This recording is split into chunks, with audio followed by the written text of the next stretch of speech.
Hello class, आज हम लोग देखने वाले हैं विलय के प्रकार के बारे में। ठीक है, इससे पहले हमने विलयन के बारे में देखा था। हमने देखा था कि विलयन क्या होता है। विलय और विलायक का समांगी मिश्रण होता है। किसी भी विलयन में किसी भी विलयन के दो भाग होते हैं, विलय और विलायक, है ना। विलय क्या होता है? जो विलायक में घुलने की क्षमता रखता है। विलय क्या होता है? जैसे कि यहाँ पे देखिए, एक यहाँ पे बीकर है, इसमें जल भरा हुआ है, ठीक है, और मैं यहाँ से ऊपर में नमक इसमें डाल रही हूँ, तो यहाँ पे नमक क्या हो जाएगा? विलय कहलाएगा। और जो पानी नीचे में है वो क्या कहलाएगा? विलायक कहलाएगा। विलय जिसकी मात्रा विलयन में कम होती है, विलायक जिसकी मात्रा विलयन में अधिक होती है।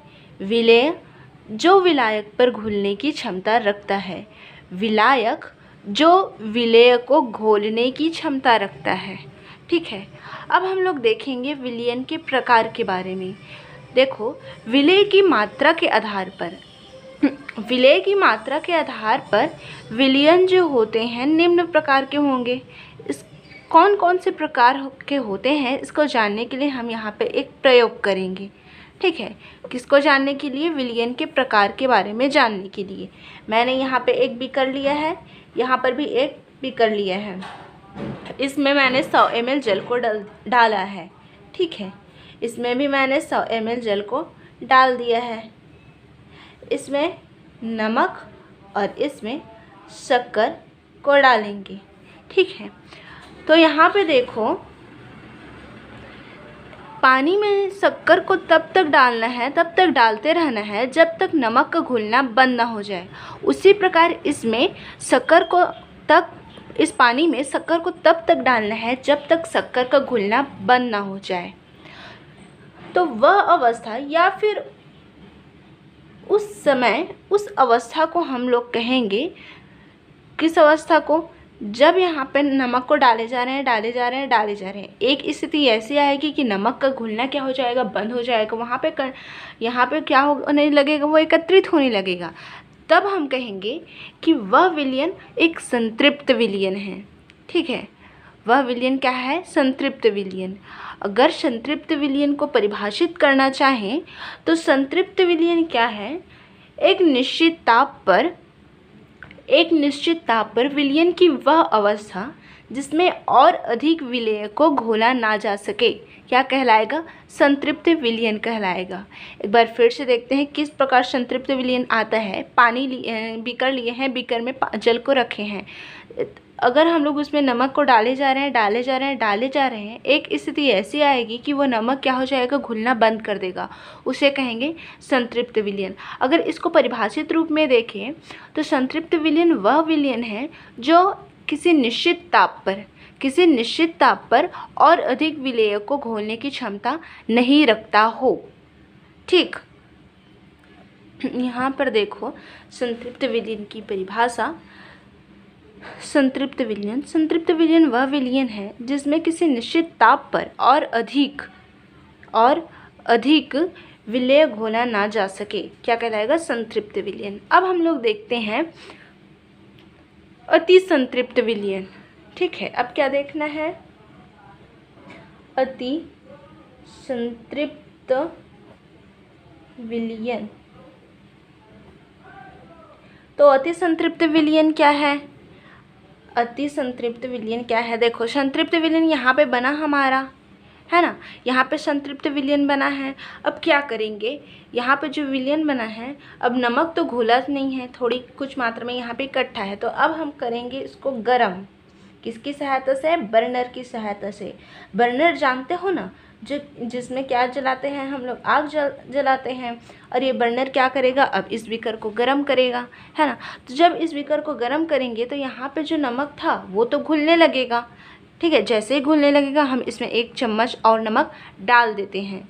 ठीक है, तो 1 चम्मच और नमक डालते हैं और फिर क्या करते हैं? इसको ठंडा होने के लिए रख देते हैं।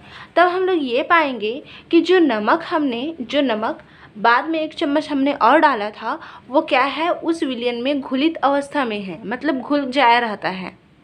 देखो, संतृप्त विलयन बना, संतृप्त विलयन में क्या होगा, नमक जो है घुलना इसमें बंद कर देगा। उसके बाद क्या करेंगे, नमक घुलना बंद कर दिया है तो अब हम इस जो विलयन बना है उसको बर्नर की सहायता से गर्म करेंगे। जैसे ही गर्म करेंगे तो जो नमक था अघुलित था वो घुलना चालू कर देता है। उसके बाद क्या करते हैं, जैसे ही वो घुलना चालू करता है इसमें 1 चम्मच नमक और डाल लेते हैं, है ना। तो फिर क्या करते हैं, इसको ठंडा होने के लिए रख देते हैं। जैसे ही ठंडा होता है तो हमें पता चलता है कि जो 1 चम्मच नमक जो बाहर से हमने एक्स्ट्रा डाला था वो भी क्या है, उस विलयन में घुलित अवस्था में है, मतलब घुल जाया रहता है। तो अति संतृप्त विलयन क्या है, तो अति संतृप्त विलयन की परिभाषा कुछ निम्न प्रकार है। अति संतृप्त विलयन वह विलयन है जिसमें विलेय पदार्थ की मात्रा संतृप्त विलयन से भी अधिक होती है ना। अति संतृप्त विलयन वह विलयन है जिसमें विलेय पदार्थ की मात्रा जो ऊपर से हम लोग डाल रहे हैं, नमक या फिर शक्कर, उसकी मात्रा संतृप्त विलयन से भी क्या होगी, अधिक होगी, है ना। उसके बाद देखते हैं असंतृप्त विलयन। ठीक है, देखो अब देखते हैं असंतृप्त विलयन। तो असंतृप्त विलयन क्या होता है, विलेयता स्तर से कम विलेय किसी विलायक में घुला है तो वह विलयन असंतृप्त विलयन कहलाएगा। विलेयता स्तर से कम विलेय किसी विलायक में घुला है तो वह विलयन असंतृप्त विलयन कहलाएगा। जैसे कि देखो एक बीकर में पानी है, इसमें मैंने एक आधा चम्मच शक्कर डाला, ठीक है, और वो आधा चम्मच शक्कर क्या हो गया, घुल गया। कुछ समय के बाद मैंने आधा चम्मच शक्कर और डाला, वो भी क्या हो गया, घुल गया। अगर मैं इसमें थोड़ा सा चम्मच, 1 चिमटी चम्मच और डालती हूँ और वो भी क्या हो जाएगा, घुल जाएगा। ठीक है, देखो असंतृप्त विलयन क्या होता है, जैसे कि यहाँ पे बीकर में पानी को रखे हैं और इस पानी में आधा चम्मच शक्कर को डाल दिए हैं, ठीक है। तो अब ये पानी जो है, मतलब ये जो विलायक है और शक्कर को घोलने की क्षमता तो रखेगा ही। अब भाई 100 ml पानी है ना, 100 ml पानी इस बीकर में रखे हैं तो ये सिर्फ आधा चम्मच शक्कर को ही घोलेगा क्या? अगर इसमें और आधा चम्मच शक्कर डालेंगे तो वो भी क्या हो जाएगा, घुल जाएगा। तो इसी को हम लोग क्या कहेंगे, असंतृप्त विलायक। जब विलायक में और अधिक विलेय पदार्थ को घोलने की क्षमता होगी तो वो क्या कहलाएगा, असंतृप्त विलयन कहलाएगा। या फिर जब विलायक में जितनी घोलने की क्षमता है, विलायक में जितनी घोलने की क्षमता होती है उससे भी कम विलेय अगर उस विलयन में है तो वो क्या कहलाएगा, हमारा असंतृप्त विलयन। पानी है, पानी में आधा चम्मच शक्कर को डाले हैं तो ये पानी क्या है, अगर इस पानी में और हम लोग शक्कर डाल सकते हैं, अगर विलायक में उस और अधिक शक्कर को घोलने की क्षमता है तो वो क्या कहलाएगा, असंतृप्त विलयन। ठीक है, विलेयता स्तर से कम विलेय, जितनी इस विलायक में घोलने की क्षमता है उससे कम अगर विलेय इसमें घुला हुआ है तो वो कहलाएगा असंतृप्त विलयन। विलेयता स्तर से कम विलेय किसी विलायक में घुला है तो वह विलयन क्या कहलाएगा, असंतृप्त विलयन कहलाएगा। मतलब जितनी क्षमता विलायक की किसी विलेय को घोलने की होती है, जितनी क्षमता किसी विलायक में किसी दूसरे विलेय को घोलने की होती है, लेकिन उस क्षमता से कम विलेय हम लोग डाले हैं पानी में, ठीक है, उस क्षमता से कम विलेय अगर उस पानी में हम लोग डाले हैं तो वो क्या कहलाएगा, असंतृप्त विलयन कहलाएगा। ठीक है, तो ये समझ में आ गया संतृप्त विलयन, संतृप्त, अति संतृप्त और असंतृप्त, है ना। तो किसी भी विलयन में विलेय पदार्थ की मात्रा के आधार पर उस विलयन को हम लोग सांद्र या फिर तनु विलयन में विभाजित कर सकते हैं। ठीक है, कोई भी विलयन है उसमें विलेय पदार्थ की मात्रा कम है या अधिक, इस विलेय पदार्थ की मात्रा के आधार पर उस विलयन को सांद्र विलयन, तनु विलयन कह सकते हैं। ठीक है, इसके लिए हमें विलयन की सांद्रता का ज्ञान होना आवश्यक है।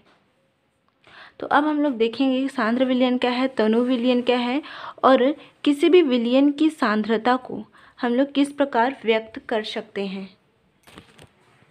तो यहाँ पे किसी विलयन की सांद्रता और तनुता को व्यक्त करने के लिए हम यहाँ पे एक क्रियाकलाप करेंगे। यहाँ पे 2 बीकर को मैंने लिया है। एक बीकर में आधा चम्मच किसको डालें, नमक को डालते हैं। दूसरे बीकर में 2 चम्मच क्या डालना है, नमक। पहले में आधा चम्मच नमक और पहले बीकर में आधा चम्मच नमक और दूसरे बीकर में 2 चम्मच नमक को डालना है। यहाँ पे पानी कितना है, 100 ml है। यहाँ पर भी पानी कितना है, 100 ml है। ठीक है, तो 100 ml पानी में अगर आधा चम्मच नमक डालते हैं तथा दूसरे 100 ml पानी में 2 चम्मच नमक डालते हैं तो विलेय की मात्रा, विलेय ऊपर जो डाल रहे हैं नमक, उसकी मात्रा इसमें क्या है, कम है। तो ये कहलाएगा हमारा तनु विलयन। और यहाँ पे विलेय पदार्थ की मात्रा क्या है, अधिक है, तो ये कहलाएगा हमारा सांद्र विलयन। ठीक है, मतलब इस चित्र को मैं ए नाम दे रही हूँ और इस चित्र को मैं बी नाम दे रही हूँ। तो चित्र ए में विलेय पदार्थ की मात्रा चित्र बी में विलेय पदार्थ की मात्रा से क्या है, कम है। चित्र ए में विलेय पदार्थ की मात्रा चित्र बी में विलेय पदार्थ की मात्रा से कम है। तो चित्र ए क्या कहलाएगा, हमारा तनु विलयन कहलाएगा और चित्र बी क्या कहलाएगा, सांद्र विलयन कहलाएगा। अगर मैं सिंपल तरीके से सांद्र और तनु के बारे में बताना चाहूँ तो सांद्र क्या है, तनु विलयन क्या है, पतला विलयन। पतला, जो पतला रहेगा मतलब वो उसमें पानी की मात्रा अधिक होगी। ठीक है, या फिर उसमें विलायक की मात्रा अधिक होगी। तनु विलयन क्या होता है, जिसमें विलेय पदार्थ की मात्रा क्या होती है, कम होती है। और सांद्र विलयन क्या होता है, जिसमें विलेय पदार्थ की मात्रा अधिक होती है। मतलब सिंपल तरीके से अब देखें तो तनु विलयन क्या होता है, पतला विलयन होता है, पतला। और सांद्र विलयन क्या होता है, गाढ़ा विलयन होता है। सांद्र विलयन क्या होता है, गाढ़ा होता है। ठीक है, तो यहाँ पर देखिएगा,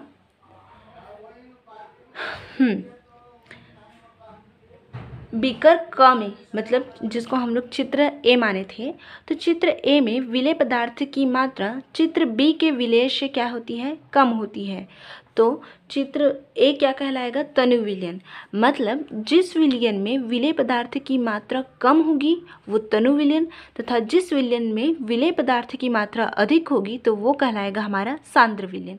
ठीक है, अब किसी विलयन की सांद्रता को मात्रात्मक रूप से व्यक्त किया जाए तो उस विलयन की दी हुई मात्रा में उपस्थित विलेय की मात्रा को हम लोग बता सकते हैं। देखो, किसी विलयन की सांद्रता को, हाँ, कि वो कितना सांद्र है, 10%, 20%, 30%, वो कितना सांद्र है, इसको अगर बता रहे हैं तो हमें ये पता चलेगा कि उसमें कितनी मात्रा में विलेय है। ठीक है, हम ये बता रहे हैं अगर कि कोई भी विलयन कितना प्रतिशत सांद्र है या फिर कितना प्रतिशत तनु है, ठीक है, ये बता रहे हैं, तो हम ये आसानी से पता कर सकते हैं कि उसमें विलेय की मात्रा कितनी है।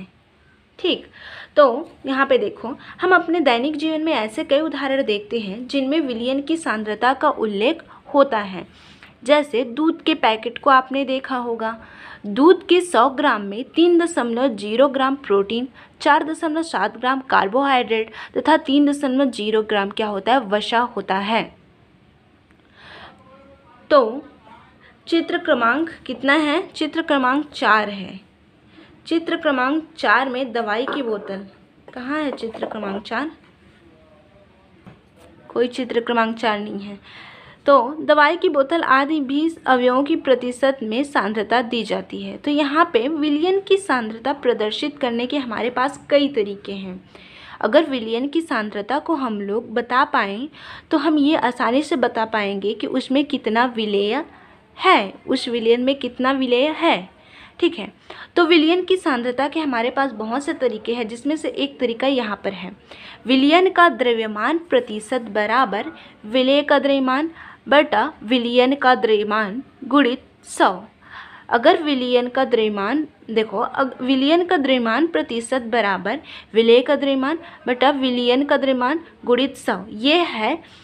ये पहला तरीका है हमारे पास विलयन की सांद्रता को बताने का।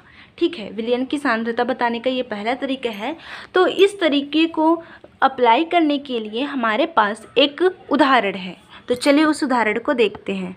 तो यहाँ पे देखिए, एक विलयन के 520 ग्राम विलायक जल में, एक विलयन है जिसमें 520 ग्राम विलायक जल में 40 ग्राम साधारण नमक विलेय है। विलयन की सांद्रता ज्ञात करें। तो हम यहाँ पे लिख देते हैं कि विलायक कितना है और विलेय कितना है। उसके बाद इस नियम के बारे में देखेंगे। तो देखो एक बार फिर से देखते हैं। एक विलयन है जिसमें 520 ग्राम क्या है, विलायक है, और 40 ग्राम साधारण नमक क्या है, उसमें घोला गया है। तो उस विलयन की सांद्रता को दर्शाना है। तो देखो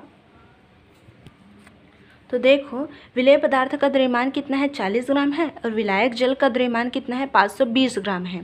अगर विलयन का द्रव्यमान प्रतिशत निकालना चाहें तो विलयन का द्रव्यमान प्रतिशत बराबर विलेय का द्रव्यमान बटा विलयन का द्रव्यमान गुणित 100। विलेय का द्रव्यमान हमें पता है कितना है, 40 ग्राम है, लेकिन विलयन का द्रव्यमान हमें पता नहीं है। तो विलयन का द्रव्यमान निकालने के लिए हम लोग क्या करेंगे, देखो विलयन होता क्या है, विलेय और विलायक का समांगी मिश्रण विलयन कहलाता है। मतलब विलयन में विलेय भी होगा और क्या होगा, विलायक भी होगा। तो देखो, तो विलयन का द्रव्यमान किस प्रकार हम लोग ज्ञात कर सकते हैं। विलयन का द्रव्यमान बराबर विलेय का द्रव्यमान प्लस विलायक का द्रव्यमान। मैंने बोला था ना, विलयन क्या होता है, विलेय और विलायक का समांगी मिश्रण होता है। तो उसी प्रकार विलयन का द्रव्यमान क्या है, उसमें कितना विलेय घुला है वो उसमें कितना विलेय का द्रव्यमान है और उसमें कितना विलायक का द्रव्यमान है। अगर इस दोनों को जोड़े तो हमें विलयन का द्रव्यमान मिलेगा। विलेय का द्रव्यमान कितना है, 40 ग्राम है। विलायक का द्रव्यमान कितना है, 520 ग्राम है। तो 40 और 520 ग्राम करेंगे तो कितना हो जाएगा, 560 ग्राम। ठीक, अब हमें विलेय का द्रव्यमान मिल गया और विलयन का द्रव्यमान मिल गया। तो अब इस सूत्र में उसको रख देते हैं। ठीक है, अगर इस सूत्र में हम लोग रखें, कौन से सूत्र में, इस सूत्र में ना, इस सूत्र में हम लोग रखें तो विलयन का द्रव्यमान, विलयन का द्रव्यमान बराबर विलेय का द्रव्यमान कितना, 40 ग्राम। विलयन का द्रव्यमान कितना, विलयन का 560 ग्राम गुणित यहाँ पे क्या है, 100 है। ठीक, तो चलो अब इसको कटाओ।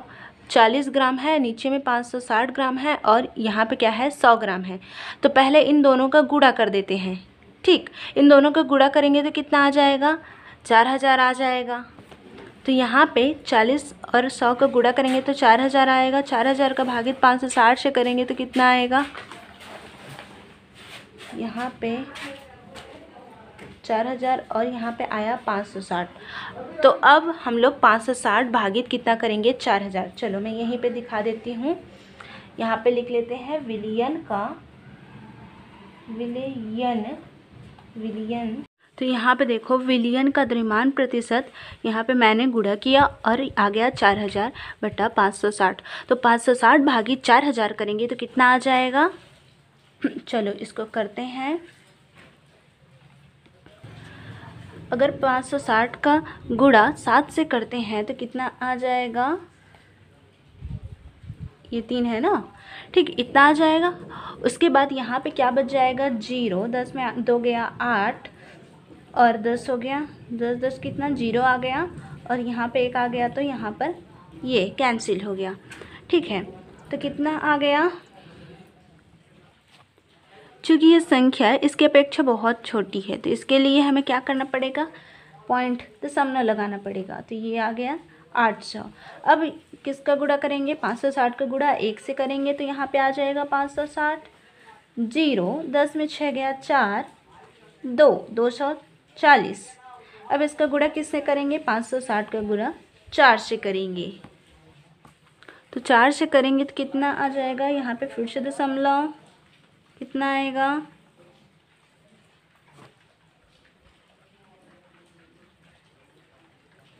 ठीक, इतना आ जाएगा 0, 10 में 4 गया 6 है, 4 में 2 गया 2, और ये यहाँ पे हो जाएगा कैंसिल। ठीक, तो इस दशमलव यहाँ पे इस प्रकार यहाँ पे 560 भागी 4000 करेंगे तो 7.14 आएगा आपका आंसर, 7.14। विलयन का द्रव्यमान, ये है आपका, चलिए इसको पूरा लिख देती हूँ, द्रव्यमान प्रतिशत कितना आया है, विलयन का द्रव्यमान प्रतिशत 7.14 आया है। ठीक, ये है। अब आगे देखते हैं निलंबन क्या है, व्हाट इज ए सस्पेंशन। तो आगे देखते हैं निलंबन क्या है ना। तो इसके लिए निलंबन के बारे में हमने पहले भी पढ़ा था। निलंबन होता क्या है, इसके लिए हमने एक क्रियाकलाप किया था। कौन सा क्रियाकलाप किया था आपको याद होगा, हमने क्या मिलाया था पानी में, चौक का पाउडर, है ना। निलंबन को जानने के लिए हम यहाँ पे एक क्रियाकलाप करेंगे, ठीक है। तो इसमें मैंने एक बीकर लिया है, ठीक है, इसमें मैंने 100 ml जल को डाल दिया है, ठीक। अब मैंने इसमें क्या किया है, चौक का पाउडर इस विलयन के पानी के अंदर में डाला है, चौक का पाउडर, ठीक है। चौक का पाउडर 1 चम्मच इस पानी के अंदर में मैंने डाला है, और इसके डालने के बाद इसको मैंने कांच की छड़ की सहायता से मिक्स कर दिया है, ठीक है। तो मिक्स करने के बाद मैंने ये देखा कि क्या चाक का पाउडर पानी में पूरी तरह से घुला है कि नहीं। इसको मैंने देखने के लिए मैंने नीचे से क्या किया, इसको देखना चाहा, तो मैंने पाया कि चौक का पाउडर जो है पानी में पूरी तरीके से घुला हुआ नहीं है, है ना। वो तो दिख ही रहा था, छोटे छोटे चाक के कट दिख रहे थे। उसके बाद मैंने क्या किया, यहाँ पे एक लेज़र लाइट जानते हो, लेज़र लाइट से यहाँ पे मैंने प्रकाश डालना चाहा। फिर जब मैंने यहाँ से प्रकाश डाला तो क्या हुआ, जब मैंने प्रकाश को डालना चाहा तो इसमें क्या हुआ, प्रकाश की जो किरणें थी, मतलब लेज़र लाइट की जो किरणें थी, क्या हो रही थी, बिखर रही थी, यहाँ पे बिखर कर जा रही थी, ठीक है। तो इस प्रकार ये क्या है, एक निलंबन का उदाहरण है, ठीक है। इसमें मैंने क्या किया, यहाँ पे आप ध्यान दीजिएगा, यहाँ पे हुआ क्या, मैंने एक बीकर लिया, उसमें 100 ml जल को डाला। अब इस बीकर के अंदर में चौक का पाउडर को मैंने डाल दिया। उसके बाद कांच की छड़ की सहायता से इसे मिक्सअप किया, ठीक है। उसके बाद मैंने इसमें क्या किया, मैंने देखा कि चौक का पाउडर पानी में पूरी तरीके से घुला है कि नहीं। तो मुझे दिखाई दिया कि चौक के छोटे छोटे जो पाउडर थे, छोटे छोटे जो कट थे, नीचे में बैठे हुए थे, है ना। उसके बाद मैंने क्या किया कि प्रकाश इसमें होकर गुजरता है कि नहीं, इसको जानने के लिए मैंने लेज़र लाइट से प्रकाश को यहाँ पे डाला। तो जैसे ही लेज़र लाइट को मैंने डाला तो यहाँ पे जो प्रकाश थी वहाँ पे बिखर कर क्या हो रही थी, जा रही थी। उसका मार्ग मुझे पूरी अच्छे से दिखाई दे रहा था। उसके बाद मैंने क्या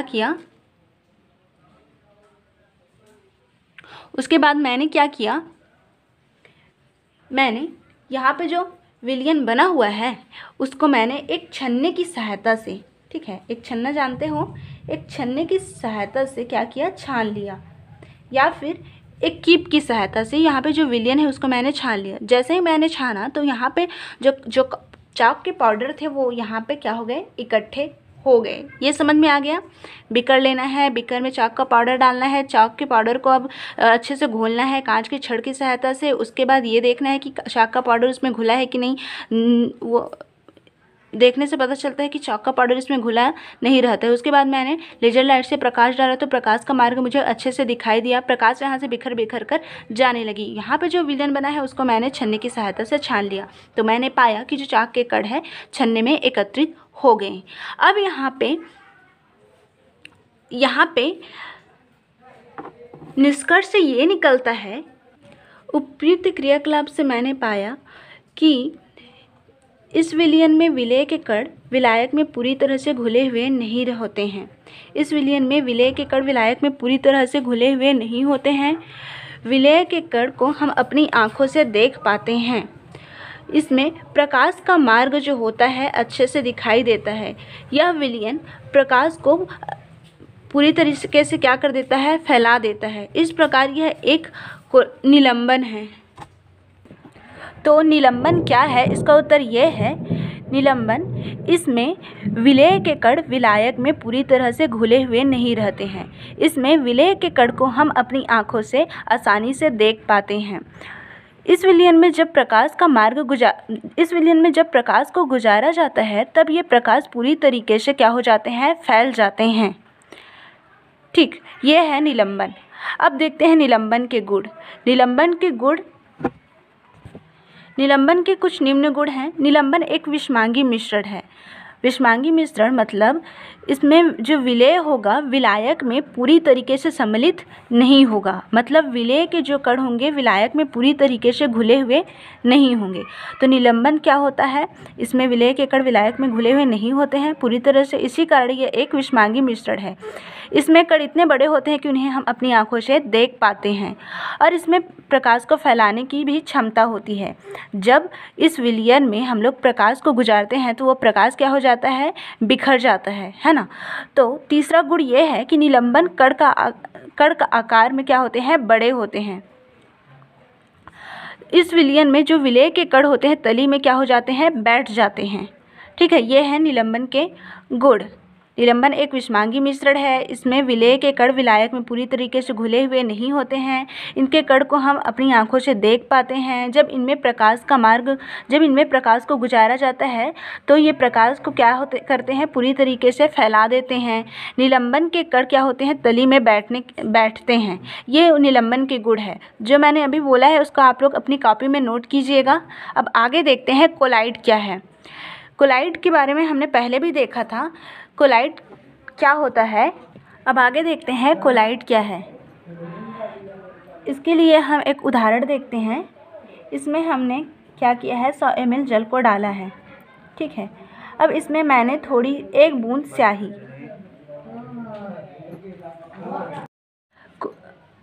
अब हम लोग कोलाइड के बारे में देखने वाले हैं। इसमें मैंने एक बीकर लिया है, बीकर में 100 ml जल को डाला है, इसमें 1 बूंद स्याही को डाला है। अब क्या होता है, अब इसमें मैंने प्रकाश का मार्ग मतलब लेज़र लाइट से प्रकाश की किरणों को इसमें फैलाना चाहा। तो मैंने देखा कि यहाँ पे जो प्रकाश का मार्ग होता है एक सीधी पथ में क्या करता है, गमन करता है।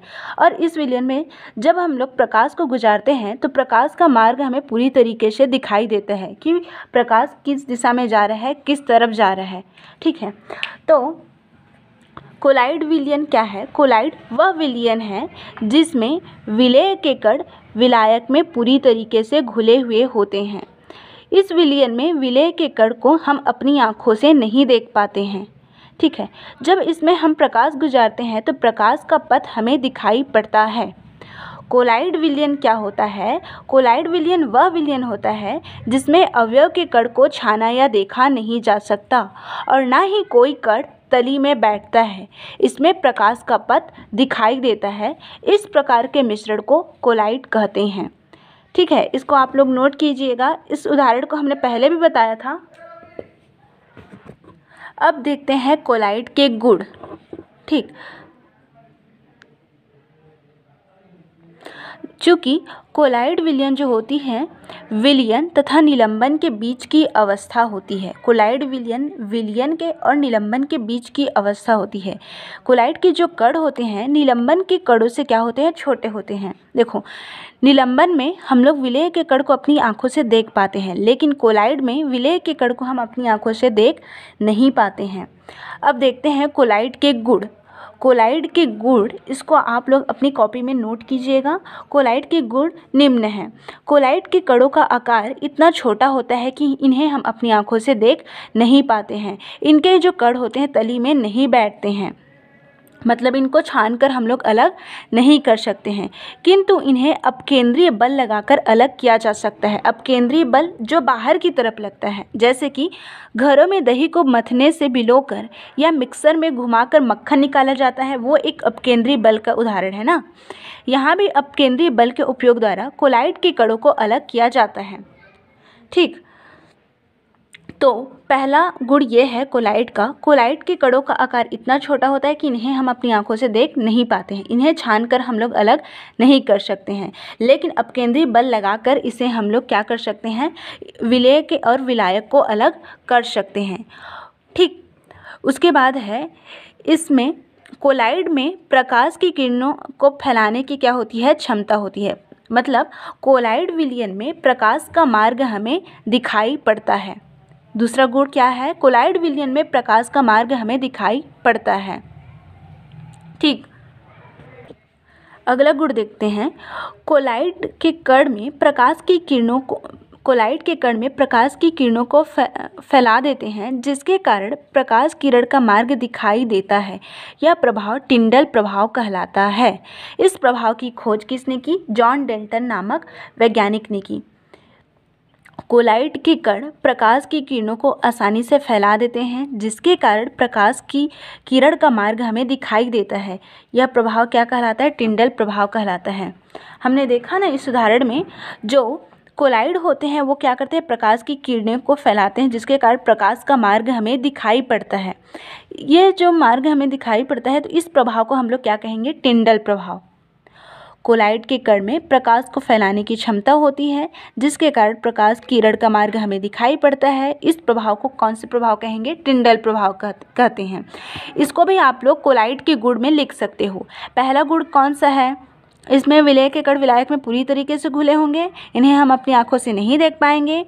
दूसरा गुण क्या है, इन्हें छानकर, मतलब कोलाइड के कणों को छानकर हम लोग अलग नहीं कर सकते हैं, लेकिन अपकेंद्री बल लगाकर विलय और विलायक को अलग कर सकते हैं। तीसरा गुण क्या है, जब इनमें प्रकाश गुजारा जाता है तब कोलाइड के कण प्रकाश की किरणों को फैला देते हैं, जिस कारण प्रकाश का किरण का मार्ग हमें दिखाई पड़ता है। इस प्रभाव को टिंडल प्रभाव कहते हैं। इसको भी आप लोग चौथा गुण करके लिख सकते हो। पांचवा गुण क्या है कोलाइड का, उसको देखते हैं। पांचवा गुण है कोलाइड के गुण को देख रहे हैं, जिसमें से पांचवा गुण है, कोलाइड में विलय के कणों पर विलायक के कण एक बल डालते हैं। देखो यहाँ पे जो कोलाइड होता है उसमें जो विलय के कण होते हैं वे विलायक पर, मतलब यहाँ पे कोलाइड में विलय के कण, मतलब जो स्याही हम लोग ऊपर से डाले हैं वो पानी पर, मतलब विलायक पर। मैं यहाँ पे लिख दे रही हूँ, ये है आपका विलय और ये है आपका पानी, जो क्या है, विलायक। ठीक, तो कोलाइड में विलय के कण विलायक पर एक बल डालते हैं, जिसके कारण विलायक क्या होते हैं, अनियमित रूप से गति करते हैं। अनियमित रूप से क्या करते हैं, गति करते हैं। इस गति के कारण इसमें एक टेढ़ी मेढ़ी संरचना या फिर टेढ़ी मेढ़ी रेखा दिखाई देती है, जिसे हम लोग क्या कहते हैं, जिसे हम लोग ब्राउनी गति कहते हैं। एक बार फिर से, इस विलयन में विलय के कण विलायक पर एक बल डालते हैं। इस विलयन में विलय के कण विलायक पर एक बल डालते हैं, बल जिसके कारण विलायक के कण अनियमित रूप से टेढ़ी मेढ़ी गति करते हैं। इस गति को ब्राउनी गति कहते हैं। ठीक है, यहाँ पे इसका आंसर है, आप लोग देख लीजिएगा। ब्राउनी गति की खोज रॉबर्ट ब्राउन ने 1887 में किया था। ठीक है, अब लोग यहाँ पे आगे देखते हैं क्या है, शुद्ध पदार्थों के कौन कौन से प्रकार हैं। शुद्ध पदार्थों के कौन कौन से प्रकार है उसके बारे में पढ़ेंगे। What are the types of pure substance. तो रासायनिक संगठन के आधार पर शुद्ध पदार्थों को तत्व और यौगिक में बांटते हैं। एलिमेंट्स एंड क्या है, कंपाउंड। शुद्ध पदार्थों को हम लोग तत्व और यौगिक में बांटते हैं, है ना। तो तत्व क्या होता है उसके बारे में देखते हैं। तो अब हम लोग आगे देखेंगे तत्व क्या है और यौगिक क्या है। हाँ, तत्व और जो यौगिक होते हैं शुद्ध पदार्थ के प्रकार है ना। तो तत्व क्या है, यौगिक क्या है। तत्व वे पदार्थ होते हैं जिसे रासायनिक विधि के द्वारा हम लोग अलग नहीं कर सकते। ठीक है, जैसे कि हाइड्रोजन एक तत्व है, सोडियम, आयरन, कॉपर आदि एक तत्व है। और इसी प्रकार आप लोग और तत्व के उदाहरण आप लोग लिखिएगा अपनी कॉपी में। ठीक है, और मैं आगे पढ़ती हूँ। रसायन के रसायन शास्त्री एंटोनी लॉरेंट लवॉजिए ने सर्वप्रथम तत्व की आधुनिक परिभाषा दी। इन्होंने जो परिभाषा दी वो इस प्रकार है, तत्व किसी पदार्थ का वह मूल रूप है जिसे रासायनिक विधि द्वारा अन्य सरल पदार्थों में विभाजित नहीं किया जा सकता। लवॉजिए ने तत्व की परिभाषा दी, तत्व क्या है? तत्व वह पदार्थ होता है जिसे और सरल भागों में हम लोग बांट नहीं सकते। तत्व क्या है? तत्व वह पदार्थ है जिसे और सरल भाग में अपघटित नहीं कर सकते। ठीक, तत्व वह पदार्थ होता है जिसे और सरल भाग में हम लोग अपघटित नहीं कर सकते। जैसे कि उदाहरण में आ जाएगा सोडियम, कॉपर और क्या लें, गोल्ड, सिल्वर। ठीक, यह है उदाहरण। तत्व वह पदार्थ होता है जिसे और सरल भाग में अपघटित नहीं कर सकते हैं। क्यों अपघटित नहीं कर सकते हैं? अगर हम लोग इसको अपघटित करना चाहें, जैसे कि सोडियम है मेरे पास, ये क्या है हमारा? सोडियम। अगर सोडियम को अपघटित करेंगे, मतलब तोड़ेंगे यहाँ से, तो हमें क्या मिलेंगे? सोडियम के परमाणु ही मिलेंगे। क्या मिलेंगे? सोडियम के परमाणु। मतलब यहाँ पे सोडियम को तोड़ेंगे तो हमें कोई दूसरा परमाणु नहीं मिलेगा, ना ही सोना मिलेगा, ना ही चांदी मिलेगा, ना ही हीरा मिलेगा। क्या मिलेगा हमें? सोडियम को तोड़ेंगे तो या अपघटित करेंगे तो सोडियम के ही परमाणु मिलेंगे। मतलब इस सोडियम को हम लोग और दूसरे सरल भाग में नहीं बांट सकते हैं। इस कारण ये क्या है? हमारा तत्व है। लेकिन इसकी जगह पे हम H2O को देखें। H2O, अगर H2O को मैं और सरल भाग में तोड़ना चाहूँ, H2O को मैं तोड़ना चाहूँ तो ये किस में टूटेगा? हाइड्रोजन में, H2 में, और किस में? ऑक्सीजन में। तो इस प्रकार सोडियम तो क्या है? एक तत्व है, लेकिन H2O क्या है? तत्व नहीं है। क्योंकि जब H2O को हम लोग अपघटित करते हैं तो ये हाइड्रोजन और ऑक्सीजन में टूट जाता है। H2O जो है हाइड्रोजन में और ऑक्सीजन में अपघटित हो जाता है। तो तत्व क्या कहता क्या है? जिसको हम लोग और सरल भाग में बांट नहीं सकते। लेकिन यहाँ पे H2O को हम लोग हाइड्रोजन और ऑक्सीजन मतलब सरल भाग में बांट रहे हैं, इस कारण यह क्या है? तत्व नहीं है। तो तत्व क्या है वो समझ में आ गया। तत्व वह पदार्थ है जिसे और सरल भाग में अपघटित नहीं कर सकते। सोडियम हो गया, कॉपर हो गया, चांदी हो गया और सोना हो गया। ठीक है, और इसके उदाहरण आप लोग और देखिएगा और अब और कॉपी में नोट कीजिएगा। अब हम लोग देखते हैं यौगिक क्या है।